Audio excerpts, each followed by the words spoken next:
दोस्तों नमस्कार, आप लोगों का स्वागत है यूट्यूब चैनल निर्माण क्लासेज ऑफिशियल पे। मैं हूं अमरनाथ प्रसाद। आज के वीडियो में भारतीय संविधान से ऐसे सवालों को लिया गया है जो काफ़ी महत्वपूर्ण है, जो बिहार दरोगा परीक्षा, बिहार एसएससी परीक्षा और बीपीएससी परीक्षा सभी परीक्षाओं के दृष्टिकोण से काफ़ी महत्वपूर्ण है। वीडियो पूरा देखने का प्रयास करेंगे और वीडियो अच्छा लगे तो लाइक, सब्सक्राइब और शेयर करना न भूलेंगे। चलिए पहला सवाल देखते हैं। पहला सवाल है, हम भारत के लोग, we the people of India शब्दों का प्रयोग भारतीय संविधान में कहाँ किया गया है। हम भारत के लोग मतलब इस शब्द का प्रयोग भारतीय संविधान में कहाँ किया गया है। तो आपको याद होगा कि प्रस्तावना की शुरुआत ही इस शब्द से होती है। तो संविधान की प्रस्तावना में कहाँ किया गया है, संविधान की प्रस्तावना में। प्रस्तावना को हम उद्देशिका भी कहते हैं। तो आप एग्जाम हॉल में जब जाएंगे, अगर इस तरह का सवाल पूछा जाएगा तो विकल्प में प्रस्तावना के जगह पे उद्देशिका भी लिखा हुआ रह सकता है।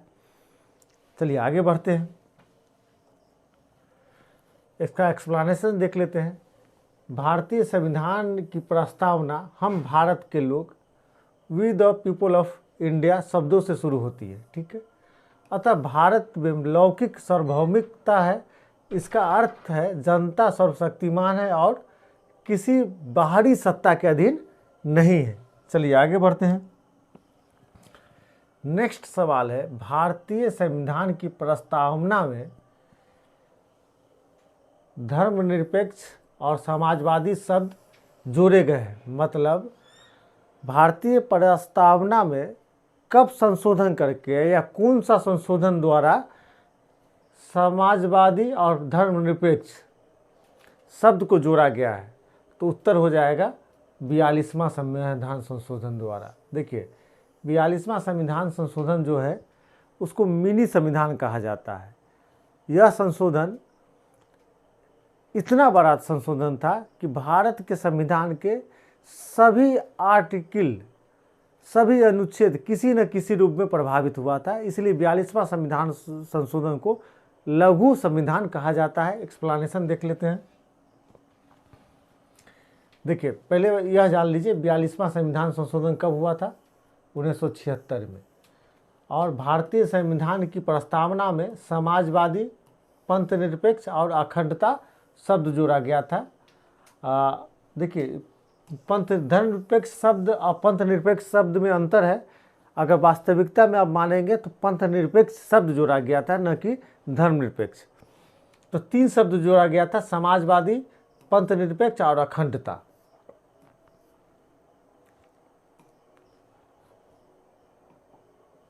अखंडता शब्द जोड़ा गया था। 42वां संविधान संशोधन काफ़ी महत्वपूर्ण संशोधन है। एक बात और बता दें, प्रस्तावना में एक ही बार संशोधन हुआ है, वह है 42वां संविधान संशोधन 1976। उसके बाद प्रस्तावना में कभी भी संशोधन नहीं हुआ, यह भी याद रखिएगा। प्रस्तावना में मात्र एक बार संशोधन हुआ है, जिसके द्वारा 3 शब्द जोड़े गए हैं, समाजवादी, पंथ निरपेक्ष और अखंडता। और यह 1976 में हुआ था। इंदिरा गांधी प्रधानमंत्री थी, यह भी याद रखिएगा, पूछा जाता है।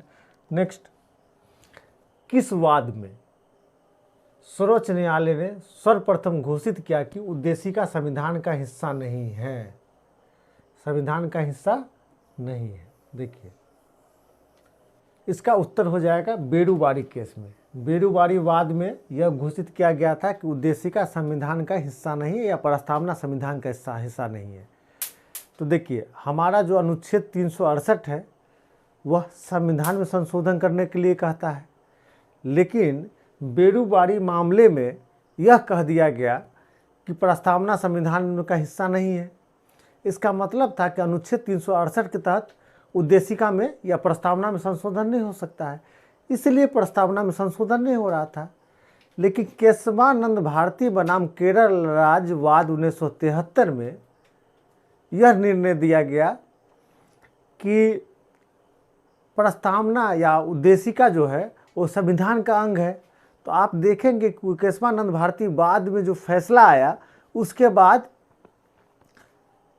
भारतीय संविधान की प्रस्तावना में संशोधन किया गया 1976 में। इसका एक्सप्लेनेशन समझ जाते हैं देखिए, इंद्री बेरुवारी यूनियन 1960 का केस है, डेट पूछा जाता है कि बाद में सर्वोच्च न्यायालय ने सर्वप्रथम घोषित किया कि उद्देशिका मतलब प्रस्तावना संविधान का अंग नहीं है। मतलब अनुच्छेद 368 के तहत यहाँ संशोधन नहीं हो सकता, इसलिए प्रस्तावना में संशोधन नहीं हो रहा था। लेकिन बाद में केशवानंद भारती बनाम केरल राज्यवाद 1973 में यह फैसला दिया गया सर्वोच्च न्यायालय के द्वारा कि उद्देशिका संविधान का अंग है। उद्देशिका जब संविधान का अंग है और अनुच्छेद 368 में कहा गया है कि संविधान में संशोधन किया जा सकता है, मतलब हम अब उद्देशिका में भी संशोधन कर सकते हैं। तो आप देखते हैं कि 1973 के बाद 1976 में 42वां संविधान संशोधन लाया गया और प्रस्तावना में संशोधन करके 3 शब्द जोड़ा जाता है, समाजवादी, पंथ निरपेक्ष और अखंडता। आगे बढ़ते हैं, याद रखिएगा। देखिए, केशवानंद भारती केस जो 1973 में है, हजारों बार परीक्षा में पूछा गया है। यह भी पूछा जाता है केशवानंद भारती बनाम किसके विरुद्ध था, तो केरल राज्य के विरुद्ध था, यह याद रखना है, समझे ना। आगे बढ़ते हैं। संविधान में हमारे राष्ट्र का उल्लेख किन नामों से किया गया है? संविधान में हमारे राष्ट्र का उल्लेख किन नामों से किया गया है? तो भारत तथा इंडिया, 2 शब्दों का प्रयोग किया था। भारत मतलब इंडिया, भारत तथा इंडिया नामों का उल्लेख किया गया है। इसका एक्सप्लेनेशन देख लीजिए। संविधान में हमारे राष्ट्र मतलब भारत का उल्लेख 2 नामों भारत तथा इंडिया के रूप में किया गया है। अनुच्छेद 1 में उल्लेख करता है कि भारत अर्थात इंडिया राज्यों का संघ होगा। भारत अर्थात इंडिया राज्यों का संघ होगा, मतलब भारत का निर्माण राज्यों के एक संघ के रूप में होगा। चलिए आगे बढ़ते हैं। देखिए, भारतीय संविधान के किस अनुच्छेद में अंतर्गत अखिल भारतीय सेवाओं का प्रावधान किया गया है? अखिल भारतीय सेवाओं का प्रावधान किया गया है। उत्तर हो जाएगा अनुच्छेद 312। यह अनुच्छेद बहुत बार पूछा जाता है, याद कर लीजिए। अनुच्छेद 312 किसी भी परीक्षा में आप देखेंगे कि सवाल को पूछा गया है और दरोगा परीक्षा में भी पूछा जा सकता है। आगे बढ़ते हैं। भारतीय संविधान के अंतर्गत कितने प्रकार के आपातकालीन सोच है? मतलब हो गया कि भारतीय संविधान में कितने प्रकार के आपातकाल का उल्लेख है, कितने प्रकार के आपातकाल लगाए जा सकते हैं? उत्तर हो जाएगा 3। यह सवाल आप सभी जानते हैं। 3 में है क्या है? राष्ट्रीय आपातकाल, दूसरा है राष्ट्रपति शासन,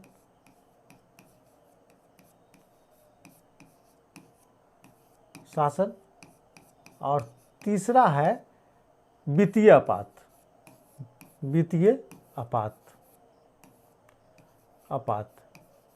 देखिए, राष्ट्रपति शासन कब लगेगा? जब सशस्त्र विद्रोह या बाह्य आक्रमण हो जाए। राष्ट्रपति शासन कब लगेगा? किसी राज्य में संवैधानिक व्यवस्था विफल हो जाए। वित्तीय आपात कब लगेगा? जब देश की आर्थिक स्थिति खराब हो जाए। जैसे आपने देखा था श्रीलंका में आर्थिक स्थिति खराब हो गई थी। 3 प्रकार का आपात है। तो एक बात बता दें कि वित्तीय आपातकाल भारत में कभी नहीं लगा है, कभी नहीं, याद रखिएगा, महत्वपूर्ण है। वित्तीय आपातकाल भारत में कभी नहीं लगा है। आगे बढ़ते हैं।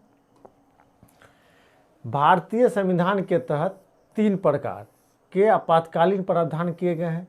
अनुच्छेद 352 के तहत राष्ट्रीय आपातकाल, जब देश में एक ग्रुप मतलब मान लीजिए हथियार लेके विद्रोह कर दे या बाहरी कोई देश आक्रमण कर दे, तब क्या लगेगा? राष्ट्रीय आपातकाल। जब किसी राज्य का मुख्यमंत्री शासन चलाने में विफल हो जाता है, तब 356 के तहत राज्यों में राष्ट्रपति शासन लगता है। और 360 के तहत वित्तीय आपातकाल लगता है, जब आर्थिक स्थिति देश की खराब हो जाएगी तब। लेकिन याद रखिएगा, वित्तीय आपातकाल कभी नहीं लगा है, कभी नहीं। अब भगवान न करे कभी लगे। आगे बढ़ते हैं। भारतीय संविधान के किस अनुच्छेद के अंतर्गत भारत सरकार का दायित्व है कि वह बाह्य आक्रमण एवं आंतरिक अशांति से राज्यों की रक्षा करे? यहाँ आंतरिक अशांति मतलब सशस्त्र विद्रोह, सशस्त्र विद्रोह, क्योंकि यह शब्द हटा दिया गया है, इसके जगह पर सशस्त्र विद्रोह को यूज किया गया है। तो उत्तर हो जाएगा सी, अनुच्छेद 352। आंतरिक अशांति के जगह पर सशस्त्र विद्रोह हो गया, 352 के तहत प्रयोग किया जाएगा। आगे अनुच्छेद 352, यदि राष्ट्रपति को इस बात का समाधान हो जाए कि गंभीर आपात स्थिति उत्पन्न है या होने की संभावना है, जिससे युद्ध या बाह्य आक्रमण या सशस्त्र विद्रोह, याद रखिएगा सशस्त्र विद्रोह से भारत का उसके किसी भाग में संकट पैदा हो सकता है, तो इस अनुच्छेद का प्रयोग राष्ट्रपति कर सकता है, मतलब 352 का प्रयोग किया जा सकता है। अगला लाइन है, काफ़ी महत्वपूर्ण है। मूल संविधान, जब संविधान निर्माण किया गया था, लिखा गया था, तो मूल संविधान में अनुच्छेद 352 के में आंतरिक अशांति का प्रयोग किया गया था। लेकिन आप जानते हैं कि आंतरिक अशांति शब्द का दुरुपयोग किया गया, तो बाद में 44वां संविधान संशोधन ला के 1978 में आंतरिक अशांति के जगह पर सशस्त्र विद्रोह को रख दिया गया। आंतरिक अशांति में यह आसान हो जाता है कि किसी भी सरकार, केंद्रीय सरकार के लिए, कि राष्ट्रीय आपात को लागू कर दे, लेकिन सशस्त्र विद्रोह में बहुत मुश्किल है प्रूफ करना। तो सशस्त्र विद्रोह में दुरुपयोग होने की संभावना अनुच्छेद 352 की कम हो जाती है, याद रख लीजिएगा, जबकि आंतरिक अशांति में दुरुपयोग होने की संभावना हमेशा बनी रहेगी। तो सशस्त्र विद्रोह स्थापित कर दिया गया है आंतरिक अशांति के जगह पर। अब आंतरिक अशांति के नाम पे राष्ट्रीय आपात की घोषणा नहीं की जा सकती है, तो अनुच्छेद 352 का प्रयोग नहीं किया जा सकता है। तो आगे बढ़ते हैं। प्रायः किसकी सलाह पर राज्य में राष्ट्रपति शासन लागू किया जाता है? पहले समझिए, राष्ट्रपति शासन लागू करने के लिए क्या होता है कि राष्ट्र में संवैधानिक तंत्र विफल हो गया, इसकी सूचना मिले तो केंद्र या राष्ट्रपति के द्वारा क्या कौन नियुक्त किया जाता है जो सूचना प्रदान करता है? राज्यपाल। तो राज्यपाल की सलाह पर ही राष्ट्रपति शासन लगाया जाता है, गवर्नर के सलाह पर। इसका उत्तर हो जाएगा सी। आगे बढ़ते हैं। अनुच्छेद 356 के तहत राज्यों में राष्ट्रपति शासन प्रायः गवर्नर को हम लोग राज्यपाल बोलते हैं, की सलाह पर लागू किया जाता है। आगे बढ़ते हैं। किसने कहा था कि राष्ट्रपति का आपातकालीन अधिकार संविधान के साथ धोखा है? किसने कहा था कि राष्ट्रपति का आपातकालीन अधिकार संविधान के साथ धोखा है? उत्तर हो जाएगा के.एम. नामबियार। के.एम. नामबियार ने कहा था राष्ट्रपति का आपातकालीन अधिकार संविधान के साथ धोखा है। आगे बढ़ते हैं। के.एम. नामबियार ने संविधान में उल्लेखित राज्यों में राष्ट्रपति शासन संबंधी प्रावधान का विरोध करते हुए कहा था राष्ट्रपति का आपातकालीन अधिकार संविधान के साथ धोखा है। आगे बढ़ते हैं। भारत में वित्तीय आपातकाल की घोषणा आज तक कितनी बार हुई है? पिछले क्वेश्चन में भी बता चुके हैं कि एक बार भी नहीं हुआ है, तो कभी नहीं। उत्तर हो जाएगा कभी नहीं। वित्तीय आपातकाल का प्रयोग भारत में कभी नहीं किया गया है। आगे बढ़ते हैं। दोस्तों, इसी के साथ यह वीडियो संपन्न होता है। वीडियो थोड़ा छोटा है लेकिन काफ़ी महत्वपूर्ण है। अपना ख्याल रखें। बहुत बहुत धन्यवाद।